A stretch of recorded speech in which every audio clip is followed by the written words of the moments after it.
Hey, what's going on, my friends? Welcome to my YouTube channel. My name is Victor, and this video is going to be an energy update for the entire month of June 2023. June is an extremely positive and expansive month.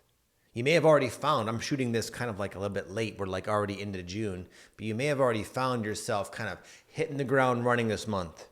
For a long time, you may have been doing a lot of healing work and like gearing up to start taking action on new things, new projects, new endeavors. But this month is a time to go, get work done, make rapid progress. And there's a lot of energetic support for upgrading and improving your life situation. You might see a lot of new reflections finally reciprocating all of the hard, deep work you've been doing earlier this year. It's starting to finally come to fruition in a tangible, physical way. And I would say there's an undertone of, there's almost a buzz to the month of June. It's very potent, very positive, and very expansive. So with all that said, I'll go ahead now, as I always do, and I'll break it down for you now into three more specific and grounded themes. Number one is letting go of the past. This new energy is kind of ushering us into a new chapter.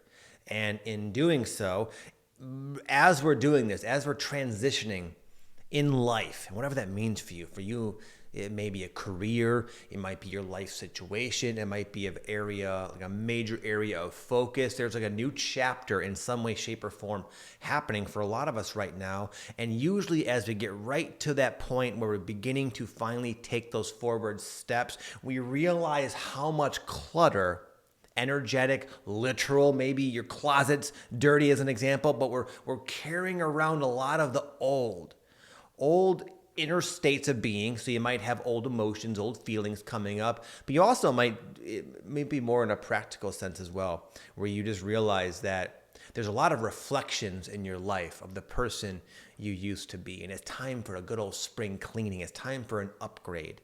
You might be able to sense the incompatibility, energetically speaking, the heaviness of certain things in your life. Like for me, I'm going through this kind of in a literal and basic way. I'm realizing how much clutter has accumulated in my house. It's time to go through the drawers and the closets and the bedroom and my bedroom drawers. All these little things have just a bunch of accumulated stuff that is just no longer necessary or relevant for where I'm going. And it feels cluttered. It feels energetically almost like, I want to say, like confusing, having too many random old things that don't belong there.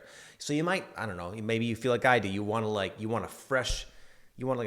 clean the slate. You can sense some new things are coming. You may have already kind of have an idea of what that is, and you might already be involved in it. And you realize you'd be a lot more on point. You make a lot better progress if you have more of a spaciousness to your energy field.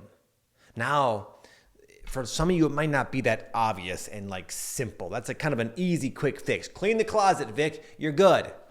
For some of you, it might be subconsciously you're grasping to the old and the comfortable and the familiar. Like it's a very common thing for people to feel guilty moving forward. Because a lot of people that watch channels like this have been doing a lot of spiritual work, many of you, for many years. And there comes a point, whether you want to or not, whether you expected it or not, where you really start to like step into your power. And you have almost a new presence, a new aura about you. You're interested and you're focusing on more like higher level things. And you're starting to kind of shine. And it may have just snuck up on you. But all of a sudden you realize, wow, I'm not really fitting in anymore with friends and family and coworkers. And it's like, if I keep being my real powerful self, people are going to notice. And some people ain't going to like it. And you might almost feel bad because you look around, not everyone's progressing at the same rate as you. And you might wonder, is it wrong? Is it wrong to keep growing so quickly? Am I just so focused on myself? Should I like chill out and take my time and let other people catch up? So that's one way. A lot of people also are afraid. If I step into the new, even though I kind of want to, I want to become that coach I've been putting off for years. Now I feel it's time to become a coach as an example. But That's a lot of responsibility. What if I'm not good? What if I'm not good? What if people start working with me and they put their trust in me and I don't get them the results that I would like to, and they're disappointed and I'm disappointed. So sometimes, it reminds me of when I when I did my very first retreat. I did a spiritual retreat years ago. I've done many, but the first one was in Sedona, and it was a calling I had. It was me stepping into my power, stepping into kind of a new chapter. It resonated. It kind of came about as a natural inspiration. And I felt like, man, if, at the time I think I had 17 people at my first retreat, I thought, it just felt like a lot of pressure because they were going to come. I booked out pretty quickly, and here I was. Now I got to put my money where my mouth is, and I got to deliver a worthwhile result to these people. And part of me didn't want to do that. Part of me was like, I don't even know if I want to do a retreat anymore. It's too much pressure. It's too scary feeling. But I did. So it's common to be tempted at the very least to revert back to what's old and familiar. But if you do that, what you'll find is there's almost like a dissonance. The longer you stick around in an old situation that is almost not worthy of you, you've outgrown it. But if we insist on sticking around because we're afraid of the unknown or something, it starts to feel really off. I was just talking to somebody the other day, one of my friends, Sydney. She was out at my porch hanging out with my wife, Patty, and I went and talked to her for a minute. And Sydney's a tarot reader online. She does these TikTok videos, and she's got this whole online persona, and she sells tarot readings, and it's been her jam for 3 years. And I was like, Sydney, how's it going, man? How's the business going? She's like, I've come so far. I've grown so much. And her business, she finds herself showing up as the person everybody knows her to be. For a variety of reasons, we had a whole discussion about it. It's like, okay, if I come in as this new person, are they going to like me as much? I've changed so much. When you go through a spiritual awakening like you folks, you change so quickly, so much to where it's like, if I don't see you for a month, and then all of a sudden it's like you're a different person sometimes. And we go through these big growth spurts. But anyway, Sydney had kind of hang-ups about being honest about, this is who I've become. I'm this new person now. Are they going to like me? But because she hasn't come out of the closet, so to speak, she's just kind of going in and going through the motions, and she said she doesn't like it. It's not fulfilling. It feels exhausting. She just doesn't know if she can do it anymore. Because it's not who she is. She's living a lie temporarily. She's moving out of it. I'm not dogging on her. She's actually doing a phenomenal job, Sydney. She's a badass. But the point is, we all do that. That's an example. I've done that a million times in my own life as well. As I warm up to the fact of really, I would say embodying in all situations, around all people, who I truly have become. In spite of how not many, but how some might respond or react to that. Some might not like the new you. Oh well, it's more painful to resist the new you than to deal with some people being triggered by the new you, which can happen. And that's okay too. That's an opportunity for them. That's on them. And you're not doing anybody any favors by dimming your light. Because even, reminds me, without going off on another tangent, I remember I did this what do you call it? A collaboration with another YouTuber. You might know him, Rayma Orr. Rayma Orr is a real interesting cat. You can take it for what it's worth. I tend to believe him, even though it seems kind of far-fetched, but he's like a breatharian. He's someone who allegedly doesn't eat hardly at all. He told me he eats only once in a while for social reasons, and it seems out there. But anyway, regardless, Rayma Orr is a real high-vibe dude. He's done a lot of inner work. And the first time I did a collaboration video with him, I was triggered by that. I felt insecure because normally I'm the top dog YouTuber guy, and here I am. And I felt in his presence, I felt a little bit insecure temporarily. I was triggered, but what did I do? Did I just avoid him or something like that? No, you know what? I looked at myself. I was triggered. I felt temporarily insignificant in his presence. But I looked at myself, I learned from it, I grew from it, I had a lot of personal insights. Then a month later, we did another collaboration. And I felt like we were finally like, I showed up as an equal to him because I grew from that. But if Rayma Orr sensed that and said, oh, I'm making Vic feel uncomfortable, I'll just pretend to be someone I'm not as cool and hip and powerful as I really am. I'm going to minimize that 30% to spare poor Victor. Then Victor would not have had the growth. Now, I know your argument is not everyone's going to do that, and you're absolutely right, but at least you give them a chance. So the name of the game for theme number 1 is to let go of the past. It's going to get heavier and heavier and heavier the longer you try to hang on anyways, and the new is waiting for you. The new situations, the new people you're going to inspire with your new direction, with your presence, whatever it's going to be. And the universe is ready, so it's just a matter of you accepting the role basically and embracing the new, and you're going to like the new. You're going to feel better. Anytime we allow ourselves to be who we truly are and move into situations that actually resonate, there's a feeling of alignment. There's a feeling of lightness and expansiveness and like guided forward progress. There's oftentimes feelings of like where you realize you're being impactful, whether it's in an obvious way or just you realize you have a purpose. And so this new situation is waiting for you. And if there's anything you got to do internally, or maybe you clean up the house like me to maximize your jump into the new, it's a great month to do that. You might find yourself able to clean your entire house in a short span of time because you got the bug to do so. Also, you might find yourself easily able to pinpoint the particular personal hangups, maybe that have been holding you back from stepping into the new. Number 2, I kind of have been leading up to this and mentioning it already a little bit, but number 2 is it's time to lead. A lot of people right now are feeling this inner knowing that it's time to really become some type of leader. Not necessarily like your traditional idea of a leader, but you might realize that you're more of a guide, you're more of an actual teacher, you're more of a, it's becoming where it's natural for you to play this mentor type of role. Maybe just with your friends, your coworkers, or maybe it is, you're feeling called to like go online like what I do. I make YouTube videos. You're feeling called to put yourself into, you're realizing you're more already in a position of authority on maybe certain things than you thought before. And this can be so tricky, especially if like you want to do what I do, and there can be so many like blocks that come up as you start to become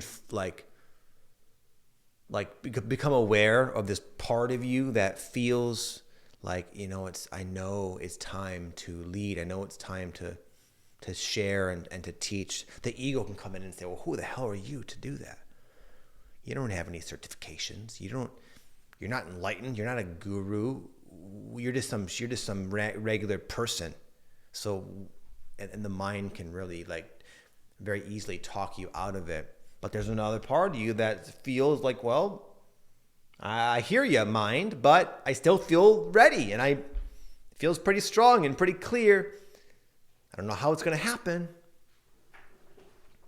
And sometimes the mind is like legitimate. Like, for example, the first time I ever did spiritual awakening coaching years ago, I felt called to like basically come out and say I'm a coach, and you can work with me one-on-one, and we'll talk on the phone, and I'll help guide you through your awakening. That was years ago. And that was something I felt really strongly I should do. But when it came time to getting on the phone with those first few people, I had all those same issues. I had all those same concerns. Like, well, you've never done this before, bro. Prior to that, I was a personal trainer, but I wasn't helping them any longer with their diet and their workout routine. This is something completely different. And I was like this young dude, living in a 21-foot RV, barely, not even making enough money to survive. I was living off a credit card debt. So I'm like, I'm like a loser on paper, and yet I feel called to be this like awakening coach. It seemed like so backwards, But here's what happened.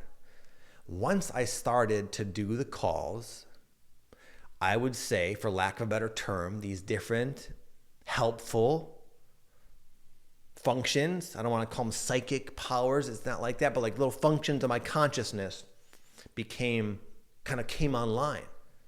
For example, when I would talk to people, and to this day it still happens, when I talk to somebody and they're telling me like how was your week? Well, and they tell me like what's going on with their week on a very surface level. I started to get this feeling, it's a very distinct feeling of like stale fear. It's hard to explain in words, but it's my own little cue, some kind of weird feeling in my heart. And I started to realize this was my way of telling myself that what this person's talking about is stemming from something very deep. There's a trauma, an early childhood problem, sometimes past life problem, and it's like playing out for them in their life right now as I'm listening to them in the form of their boss, giving them a dirty look as an example, and they're all pissed off about that. But really, I could feel there's something way deeper going on. And that never happened. That little psychic impression never once happened until I started doing the calls. And once I did the calls, right away, it started to happen, and very quickly I was able to identify what it meant. And that gave me this very easy ability to, as best I could, steer the conversation in a way that would lead them deeper and deeper and deeper and deeper and deeper until where they discover that same thing about themselves. But the point is, that feeling only came on when I stepped up to the plate. And you might find that to be the case for you as well. Your mind might be saying, you're not prepared, and your mind might be right. But if you notice, life tends to flow and unfold in a way where there's a lot of instances where you realize how perfect the timing always is. So you might find that whatever you are going to be doing, the day of, or maybe within a couple of days, all of a sudden you're more prepared than you think. You might realize there's more to you than you were aware of. And now that you're finally being courageous and taking action and heeding the call, now it's all right there. Your resources, your abilities, your skills, your opportunities, your support. It comes at the rate in which you step up and do what you know it's time to do. And number 3, I'm happy to say, you can take it for what it's worth, but it's a great month for manifestation and abundance. It's a very fast-moving energy where a lot of the work you've been putting in, even if you don't know of it, maybe you're not aware it's actually work, but even, for example, going through a period of healing and where like you feel like your life is getting worse and you're going through a dark night of the soul, but you're learning a lot along the way, but things are not really panning out for you. That's work. That's something that does come back to you.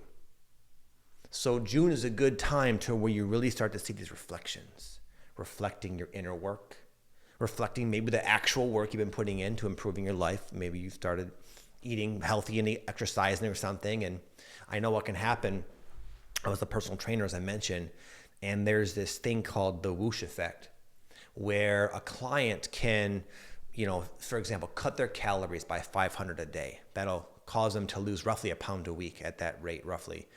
But all of a sudden, they're not losing anything. In theory, they should be. They're doing the work. They're cutting the calories. They're hungry at night, and they're using their willpower, and they're being disciplined, and they're going to bed a little cranky. And every day they wake up, and the scales are the same thing. And they would come in like, Victor, I'm getting a little frustrated, bro, because this is not easy for me to diet. I don't like dieting. I like pizza or something, and it's really annoying because I'm not getting the results.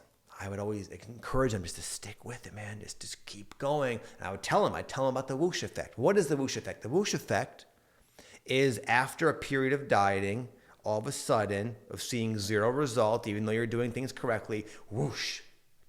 You wake up and you're 2 to 3 pounds lighter. I don't know how it works, honestly. I do know I've learned that the body is stubborn and doesn't like to give away its preserved body fat because it sees it as kind of like it's like a survival instinct, essentially. But eventually, you keep cutting the calories, whoosh, you're going to get the results. Now, obviously, that's a metaphor for what I'm trying to say now. You may have been going through a period where you've been doing a lot of work. Maybe it's just, again, emotional, spiritual, shadow work type stuff. But your life is not changing. You're still making the same amount of money. You still have the same kind of relationship conflict. You still have certain bad habits that you haven't kicked. And you're still in the same apartment, which you've been wanting to get out of for the longest time, but you don't know how. And June is a month where you might finally start getting breakthroughs in that area, where you might finally find another apartment that's a little less money, but bigger in a nicer part of town. And all of a sudden, you've been you get the whoosh effect and you lose a few pounds, and all of a sudden you meet somebody. It's the time where you can start to synchronistically attract to you a lot of good stuff. Now, the only downfall not downfall, but the thing to be mindful of with this type of energy is it's very easy to get very ungrounded, to get very like wrapped up in the new coming into your life. It can be very exciting and stimulating and also very ungrounding. It's easy to like get too excited almost, where you start flying high and your body is like, okay, you should come down, you should rest, you should take a nap, but it feels so good. I'm just feeling so good. New things are coming, and then you crash. It would happen to me all the time, man. You know, it's a good month to like enjoy yourself, you know, enjoy the manifestation, enjoy the abundance, the windfall, the waves. At the same time, stay grounded. Leave a little gas in the tank, so it's more of a sustainable enjoyment. There's an art to it. There's an art to manifestation, and when big things come, I've had this many times, like waves of manifestation, waves of my hard work paying off. And a lot of the time I would almost like allow myself to get too high on my own dopamine, just the excitement. And then there would be a crash and a depression and almost an inability to even enjoy what I've received, almost like a numbness to it or something. Anyway, maybe that's just me, but I do know regardless, fundamentally, this type of positive, expansive manifestation energy, it can be very, very ungrounding for a lot of people. So it's okay, it's normal, but it's also good to be smart about it. And also remember, abundance comes in many forms. Some people are saying, bro, I have a bunch of bills or something right now, and abundance can come in, for me, a lot of times abundance comes from a good idea. I remember a long time ago when I wanted to move out to San Diego. It was a dream of mine. The idea of that felt so awesome. So awesome. I used to literally go on my phone, I kid you not, and there was this like real estate video about San Diego on YouTube, and it was in 4K, and had this like cool song, and I would just watch that YouTube video. It was like just a little tour of the city. It was really nicely done, actually. And I would sometimes just like tear up because I felt like this is my home, but I can't get there. I don't know what to do. I'm not abundant enough. And I wasn't, literally. I didn't have the money at all. And then one day, my wife and I were talking, and we had this kind of crazy idea that, you know what, we could sell our house, and because the property values went up a little bit, we could sell our house and make a little money, not a lot. And that would allow us enough money to buy a really small, again, a 21-foot RV to live in, and have a teeny bit of money, you know, to like get by for maybe a few months. Now on paper, that's kind of a downgrade. We had like a nice home and we sold it. We ended up going through with this plan. Some of you who've been watching me have known that. And we like moved into this little RV, but you know what we got was a lot of freedom. We were free as birds. My family and I, my 3 kids and my wife, my pets, we could go anywhere in the country. We just went straight to San Diego. That's where we chose to go. But regardless, the amount of freedom that all of a sudden came into our life from this inspired, abundant type of idea was truly priceless. You know, I went from having like nice things to really, I used to shop at Walmart, and I had like 4 or 5 like $6 t-shirts I got from H&M, 3 black and 3 white ones, and a couple of like cargo shorts my mom got me for birthdays from years ago. And I had like no nice things really in this upgraded, more abundant stage of my life, but I felt more abundant than ever. I had more time with my family. I was doing what I love. I was making YouTube videos and coaching people eventually online. Through their spiritual awakening. I was living in San Diego. I got to go to the beach every day. I literally went to the beach almost every day to work and film videos. And those of you who were watching me at the time, you could see I was always at the beach making videos, man, or in the mountains or something really badass like that. So that's abundance. To me, that was me getting a circumstance that was more of a match to my true preferences. And now I didn't need as much money as I thought. It was more so an idea of how I could accomplish that. And a lot of people, I find, they miss Their narrow definition of abundance causes them to be blind to the abundance they have and the many forms in which abundance can come. So for you, it might be money. Maybe you get a raise, cool. But for a lot of you, it might not be. It might be these innovative ideas to make your life way more badass that you never thought of before. But in this new energy, because of your growth, these seeds of ideas can really start to change your reality in a very big way to give you more true abundance in your life. With that said, my friends, I hope you have an amazing day. Thank you for watching. I'll see you next time. Peace.